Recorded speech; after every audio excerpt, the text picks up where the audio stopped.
Welcome to the latest edition of Reimagine Mobility podcast series. I'm here with Megan Kosch, who's running our HR group here for Mobility Technologies in North America. Megan, thanks for joining me. Maybe to start out with, again, reimagining mobility. A lot of times we have engineers on our podcasts, and clearly engineers are the ones that building the technologies today that will ultimately be used tomorrow. But it takes HR to find those brilliant engineers that we have, to find the right skill sets, to keep these people engaged, to keep us going forward with a lot of different things that you're doing. So I thought it was great that you're joining us. I appreciate it. But give us a little bit of a background of your history with HR topics and your HR roles. And then we kind of going through into some questions here maybe. Okay, so yes, I've been with AVL for just over 11 years now. Started in HR and stayed in HR, and part of the reason that I have stayed is because of the depth of opportunities within the HR team and across the board throughout the company.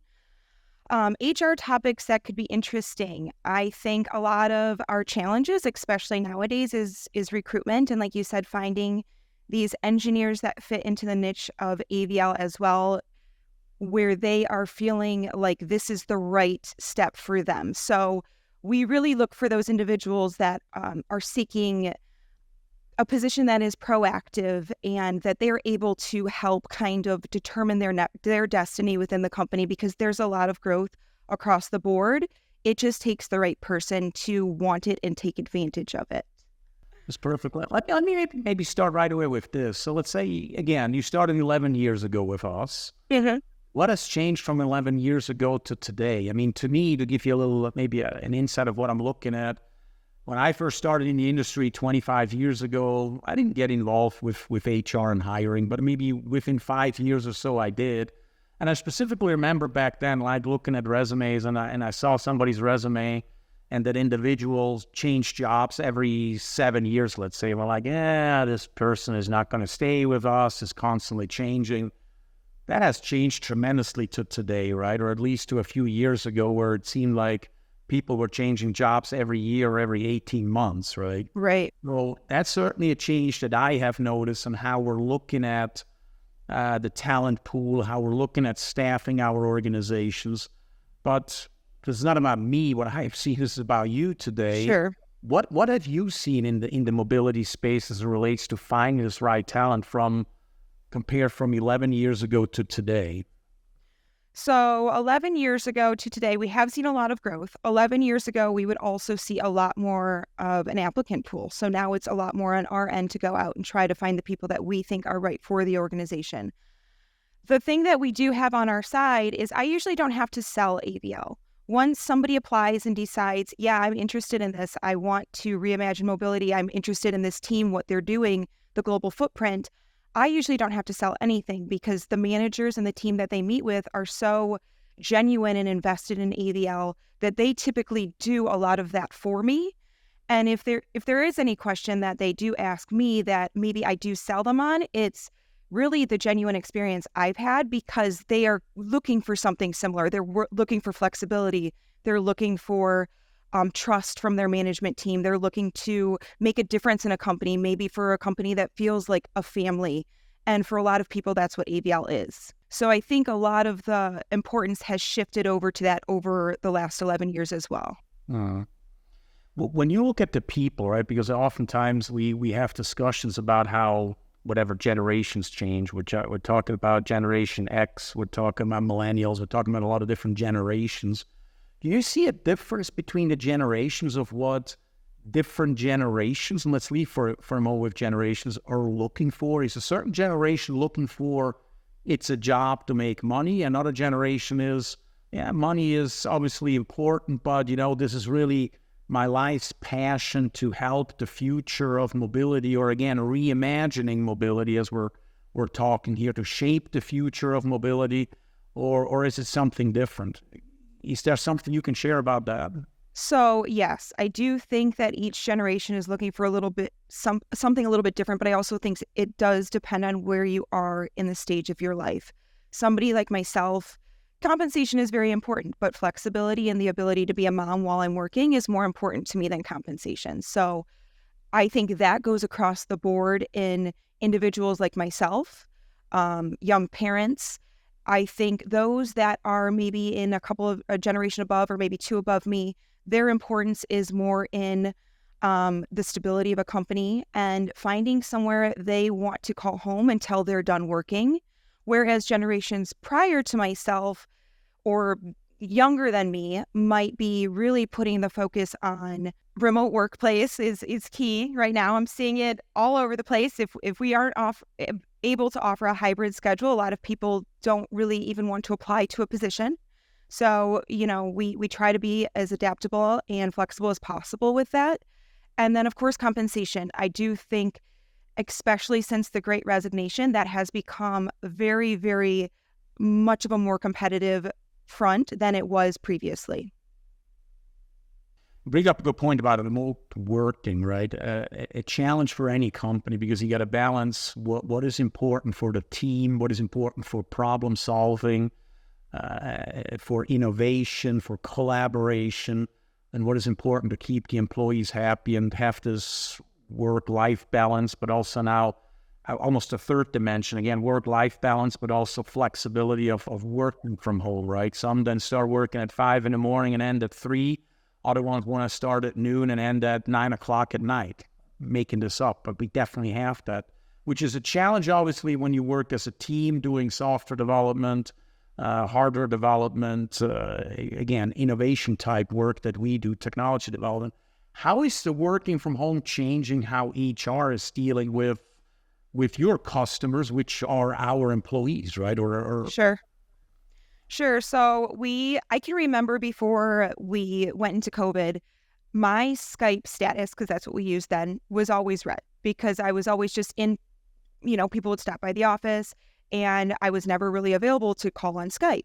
Now I have to make sure my team status is always what I'm really doing so that if somebody wants to get a hold of me, they can. So that if an employee wants to touch base, they can either call my cell phone, they can touch base on Teams, or they can email me. And if I'm not available, I can immediately refer them to one of our team members that are. So our availability and presence on the social networks that we use has to be up to date, and we have to try to be available as much as possible.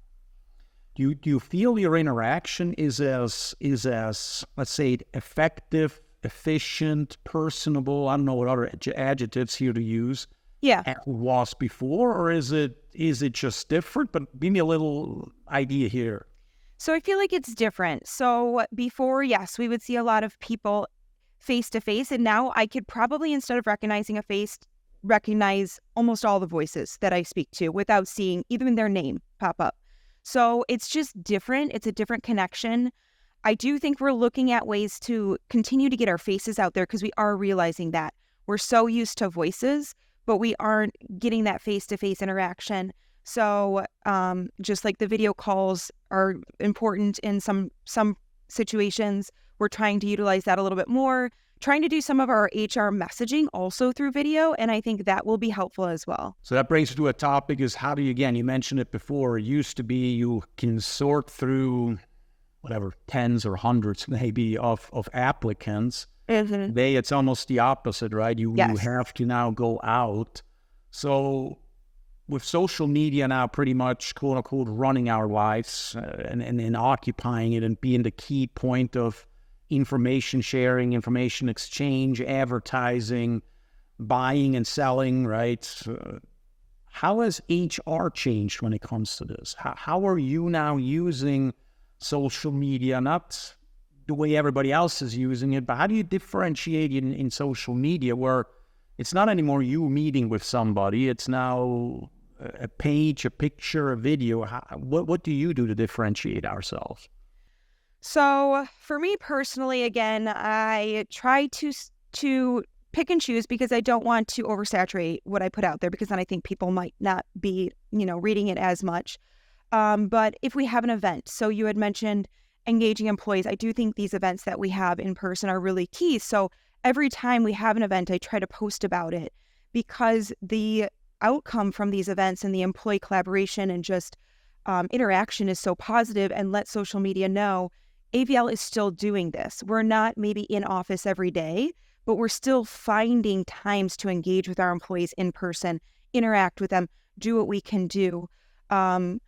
We also try to use different forms of social media. So one thing that ABL just got involved with is Instagram. So I'm excited to see where that goes as well and see how that will impact our recruitment efforts also, but also engaging with people that I see could be a fit for AVL in the future just to connect so that maybe if a position does come up, we're already connected and I've already done some of that legwork because I already noticed them as a potential fit.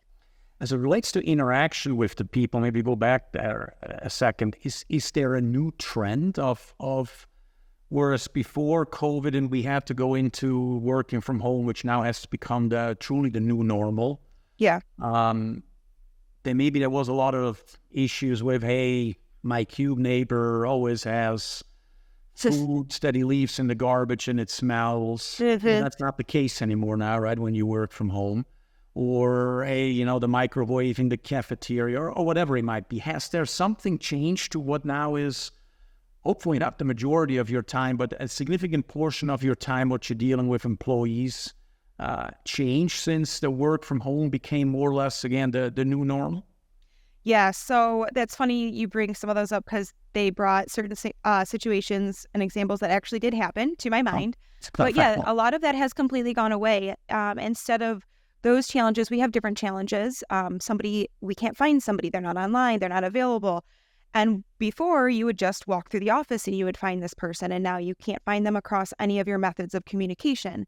So it's that there still are challenges. They're just different challenges. Right. So as it relates to challenges of the dynamics of what the HR job means, not just at AVL, not just what you're doing for us, but generally speaking, maybe the whole industry. What do you see happening over the next 11 years? Again, we kind of look back 11 years. So what do you think? Maybe 11 years is too much, but what do you expect to change? What do you expect to see happening over the next, let's say, 5 years? So, I mean, what I hope to see continuing are these efforts to continue collaboration and engagement within reason of also keeping in mind individuals' want for this flexibility and work-life balance, right? So I want to keep putting forth these efforts, keep looking at virtual things that we can keep doing. And I think that will continue industry-wide as well. We've seen charities go to virtual charities now. So instead, we used to collect cans, physical cans for a charity drive. Now we're collecting donations via a website. So it is definitely across the board. Or for team buildings, we used to put together road rallies specifically through our HR team. Now we're seeing these virtual trivias or virtual team bonding. So I do still think this is continuing, but I do also think there's a fine line in trying to do virtual as well as in person. Recruitment, I do still think that it will continue somewhat as it is right now the next 5 years. I think it really is in the recruiter's ballpark to be active and to be out there. And in our team, we don't use external vendors anymore. So we've had to train ourselves on tactics to go out and find these candidates that we feel could be a fit for AVL. And we're continuing to find new things, looking at new platforms that we can consider almost weekly for these challenging positions that really the criteria is so extensive. We have to find a unicorn out there that can fit what we want them to do. So maybe last question then, with the working from home, again, as I mentioned, I believe that's truly the new normal, at least in the professional life that came out of the COVID time frame. Where do you see a bigger benefit of working from home? Because now we can have people, essentially, we could hire people out of Hawaii, 9-hour time there or 6-hour time difference. I get it, but if he or she is willing to do it for certain functions, we don't have a problem, right? Do you see that type to work from home, which creates a new labor environment or labor pool environment? Is that more beneficial to the employee or is it more beneficial to the employer? So like you said, I think it depends. If as the employer, we have a limited pool, if we were just to consider the Detroit metro area or a particular location in California based on where our offices are for North America positions. But now for a lot of these positions, it is to our benefit that we can widen across the domestic or the U.S. to try to find candidates in this much larger pool. So from that standpoint, I do think it is in our best interest. Now from the employee, same for them. Now they have this pool of companies they can work for that they didn't have before. So really it's kind of the best of both worlds. And then for those positions that you really can't have a full remote, you just have to be clear in your advertisement for your posting. Yeah. So it's really, it seems like a good outcome out of the yes, a positive outcome. Right? So that positive outcome for everybody, right? And benefit. Yeah. And certainly a widening of the pool, but also more benefits for the employer as well. Right. All right. Any last thought from your side of what you have seen HR kind of changing into? Maybe I know I said it was the last question, but it just came to mind. Have you seen anything on how HR had to change or adapt? We talked a little bit about it, but maybe a final thought on what you have really seen from what traditionally maybe people think HR is and what it's maybe now today and going to be? So I think there are a couple things that come to mind. The first thing would be we're a lot more digital or virtual. We no longer have employees fill out physical forms. So this has benefited us as well as the employee because we're being more efficient in time usage. That has been one of our biggest things that we have seen. Everything is now electronic. When I go into how HR functions, it's very important for us in many situations to reach out to a manager or to an employee proactively rather than waiting for them to come to us, to make sure that we're understanding what's going on, to making sure that we aren't misreading an email or a Teams and taking something, incorrectly than what it was meant to be. So we are definitely doing that a lot more. I speak very frequently to all of the managers that I work with directly. If I don't speak to a manager in an amount of time, it's odd, but it could mean there's just nothing HR related. So it is important to continue those relationships and proactively work on them. Okay, very good. Thanks, Megan, for your time. And thanks everybody else for tuning in. Bye-bye. Thank you. Thanks for listening to Reimagine Mobility Podcast. If you like this episode, please subscribe and tell a friend.